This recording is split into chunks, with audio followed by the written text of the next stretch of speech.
May mga warning na po, advisory na ginagawa yung Pag-asa, yung local government, yung national government. Kailangan tingin ko rito mga kababayan, nangyari na natrap sila sa lugar. Kasi baka hindi man dati binabaha yung lugar nila. Malaking subdivision eh. Baka may nasira na flood control project sa lugar. Na-overwhelmed ng matinding pag-ulan. Kasi substandard yung pakagawa. Kaya yung lugar nila, ayon, nilusob ng matinding pagbaha. So ganun yan, kaya importante talaga yung inspection na ginagawa ng DPWH. Matingnan yung mga substandard flood control projects. So importante din yung ginagawang investigasyon ng gobyerno. Kasi namihasa sa matagal na panahon sa pagnanakaw yung mga officials ng gobyerno.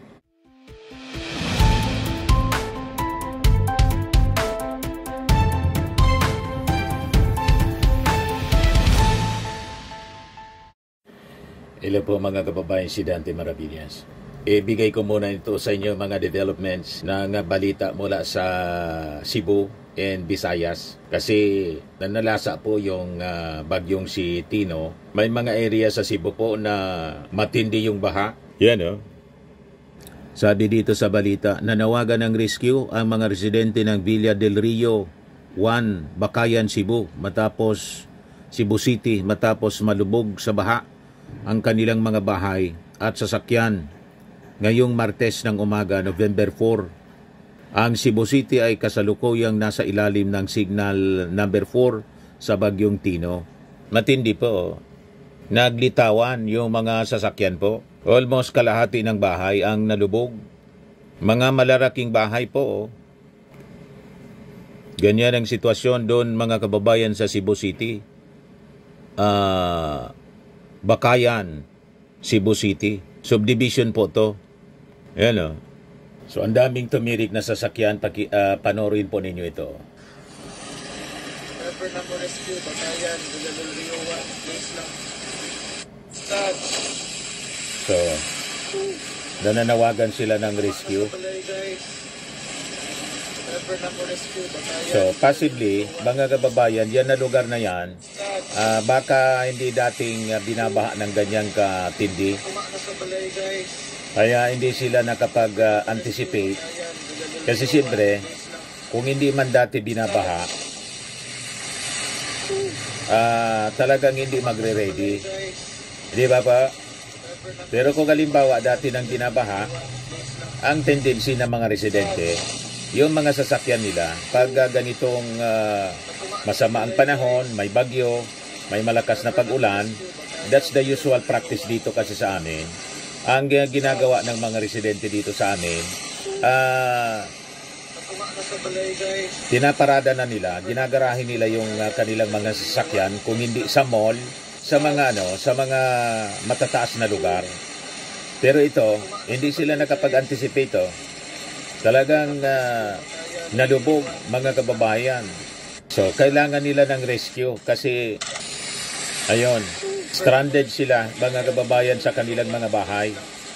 Nakulong sila sa baha mga kababayan at inabutan yung mga kotse, mga sasakyan. Nagsipaglitawan yung mga sasakyan. So, hindi na siya pwedeng tawag dito. Hindi na siya pwedeng patakbuhin. So, hintayin na lang na humupa yung baha. Yung iba inaanod po sa lakas ng current ng baha. Ang lalaki ng bahay po, grabe, yung baha mga kababayan. So malamang yung flood control project nila sa lugar na yan mga kababayan, kung hindi substandard, ghost.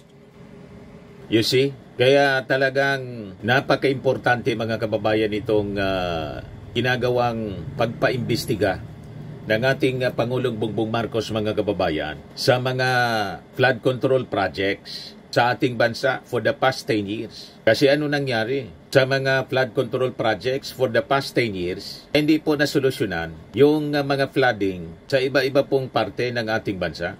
Yan yung mga reactions ng mga tao. Sabi ni Yolanda Crisostomo Morante, kami dito sa Rizal, pag sinabing super typhoon, dinadala na namin ang mga sasakyan sa mall. Ayan ang sinasabi natin. Practice din namin yan dito sa amin. Kasi alam na namin yung mga areas na mabababa. Nasa panahon mga kababayan ng matinding mga pagulan, talagang binabaha. So ang ginagawa ng mga residente po, nakikipark sa mga mall, sa SM, ino-offer naman po nila ng libre. Sa panahon ng bagyo, masamang panahon. O kung hindi, dinadala yung mga sasakyan po sa mga matataas na lugar. Pero ito nga, sabi natin, baka dati hindi binabaha sa lugar nila. Kasi kung alam nilang laging binabaha, parating pa lang yung bagyo at malakas na pagulan, aalisin na nila yung kanilang mga sasakyan. Di ba po? Stranded sila po. Yan matindi yung nangyari sa mga sasakyan po, mga kababayan. You see, naglitawan po. Kawawa naman, baka may mga natrap pa sa loob ng sasakyan. Ngayon lang ng umaga yan, mga kababayan, nang humampas yung bagyong si Tino. Umiila pa yung tail light sa sasakyan. So may tao pa sa loob. Sabi ni Gilbert Canesa, umiikot na ang mundo dahil Bicol ang sentro ng bagyo, now Kabisayaan in Mindanao. Kaya anda kayo lagi. Sabi ni Annalie Di Padua, you cannot rely your safety to the government. They're busy. You on your own. Sangkatirbang warning ang ginawa, iwan ko sa inyo. May mga warning na po, advisory na ginagawa yung Pag-asa, yung local government, yung national government. Kailangan tingin ko rito mga kababayan, nangyari na natrap sila sa lugar. Kasi baka hindi man dati binabaha yung lugar nila. Malaking subdivision Baka may nasira na flood control project sa lugar na overwhelmed ng matinding pag-ulan. Kasi substandard yung pakagawa. Kaya yung lugar nila, nilusob ng matinding pagbaha. So ganun yan, kaya importante talaga yung inspection na ginagawa ng DPWH. Matingnan yung mga substandard flood control projects. So importante din yung ginagawang investigasyon ng gobyerno. Kasi namihasa sa matagal na panahon sa pagnanakaw yung mga officials ng gobyerno. Sabi ni Wilfredo Balahadja, dahilan yan ng tiwaling buaya na makakapal ang mukha. Sabi ni Gerson Torrigosa Dilosa, yan ang resulta ng Ghost Project ng Congressman nyo dyan. Sabi ni Marinel Garcia Dumdum, Heart, ibalik mo sa gobyerno ang singsing na yan. Patama kay Chichi Escudero po. Ibalik na lang yung singsing daw sa gobyerno. Sabi ni Rory Yasoda, kayo mga Pilipino dyan sa Pilipinas, bakit hindi na lang kayo magkaisa at magtulungan, hindi yung siraan kayo ng siraan, iisa lang naman ang bansa ninyo. Sabi ni Noel Sabaresa, ayan na ang baha sa Cebu, asan mga magagaling, ilabas nyo, puro lang dakdak, wala kwenta, puro nagkwenta ng pera, kung magkano makuha sa project, sa flood control, kakaya kayo, nakaupo sa government. Kaya tuloy, wala nagbibigay sa Pinas kasi pag nandyan na yon sa bulsa na pupunta. Sabi ni Odinasor, yan ang ghost flood control. Nagiba agad ang dike. My Lord, Amen. Sabi ni Marilyn Umayan, sana yung mayor dyan may ginagawa. Bakit sa Marikina, konti na lang baha, kilos-kilos yung mayor dyan. Sabi ni Libranel, flood control, where are you na? Lumutang lahat kabahayan, Cebuano, mag-ingat palagi sariling flood control, tunay project, asa na kayo? Sabi ni Ira Ragwa, yan ang dalang sumpa ng mga bastos na Cebuano na namumuno ngayon. Tawagin ninyo ang government, simple lang naman ang gawin ninyo. May warning na pero hindi kayo kumilos. Yung mga namumuno dyan, mahilig lang manisi kay PBBM pero ang babala, hindi pinapatupad sa mga tao nila. You see, nagkasisihan tuloy mga kababayan. Anyway, yung ating gobyerno naman po, hindi nagkulang sa advisory. Malamang tama yung ating analysis. Na yung lugar na yan, mga kababayan, hindi dati binabaha. Kaya kampante sila. Nagtiwala sila na walang baha na mangyayari. Baka may flood control project dyan na substandard na giba. Kaya ayan, nanalasa yung baha sa kanilang subdivision. So anyway, ito yung mga theories man lang po natin. Pwede sa flooding na nangyari dyan sa subdivision na yan, siyempre magsasagawa ng inspection yung DPWH. Malamang sa malamang, pag-uutos ng DPWH Secretary si Vince Dizon. Kung ano yung nangyari, malalaman natin yan sa mga susunod na araw. Or baka bukas, pag umupa na yung baha, immediately mag-inspeksyon. Pero sa ganitong sitwasyon, ang kailangan po ay rescue para sa mga natrap sa baha. So kaligtasan muna ng ating mga mamamayan. Okay po? But anyway, yung DSWD, naka-preposition na sila, mga kababayan, the usual practice, ang kanilang mga ayuda. Ito, kahapon pa, ito yung news release ng DSWD. Sabi dyan, DSWD on full alert as Tropical Storm Tino near Spar assures sufficient relief supplies nationwide. As of press time, a total of 558,098 family food packs ang na-preposition nila across DSWD warehouses nationwide. Kasama dito yung 122,884 food packs in Mimarupa, 89,566 in Region 6, Western Visayas, 70,799 in Negros Island region, 71,539 in Region 7, Central Visayas, kasama na yun Cebu, 121,331 in Region 8, Eastern Visayas, and 81,989 food boxes in Caraga. So lagi pong ready ang DSWD.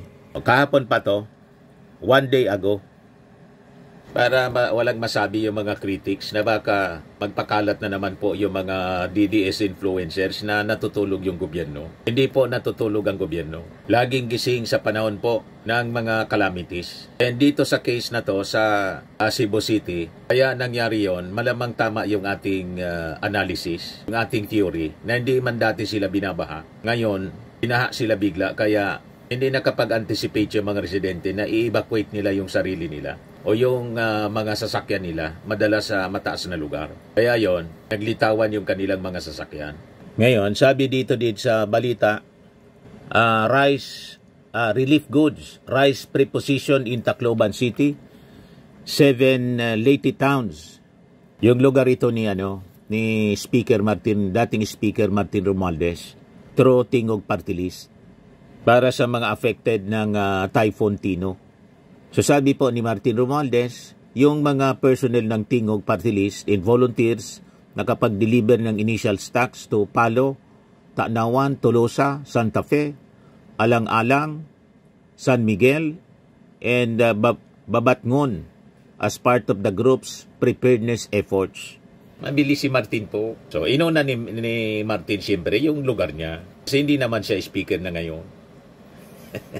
Di ba? Noong speaker pa si Martin, buong Pilipinas ang inaasikaso niya. Kasi siyempre, siya yung leader ng Kongreso. So tinutulungan niya, pati yung ibang mga lugar sa buong Pilipinas. But this time, nag-resign na siya as speaker. Ang immediate concern niya, siyempre, yung kanyang lugar. Pero I think baka yung Tingog Party List, kasi yung constituency ng party list, buong Pilipinas. Baka after Leyte, yung distrito niya, siyempre, may kasabihan tayo mga kababayan na charity begins at home, di ba? Kasi pag inuna mo yung iba, mag-iinanakit yung mismong lugar mo. Inuna mo pa niya yung Cebu. Kami, papano, tinamaan din kami ng bagyo.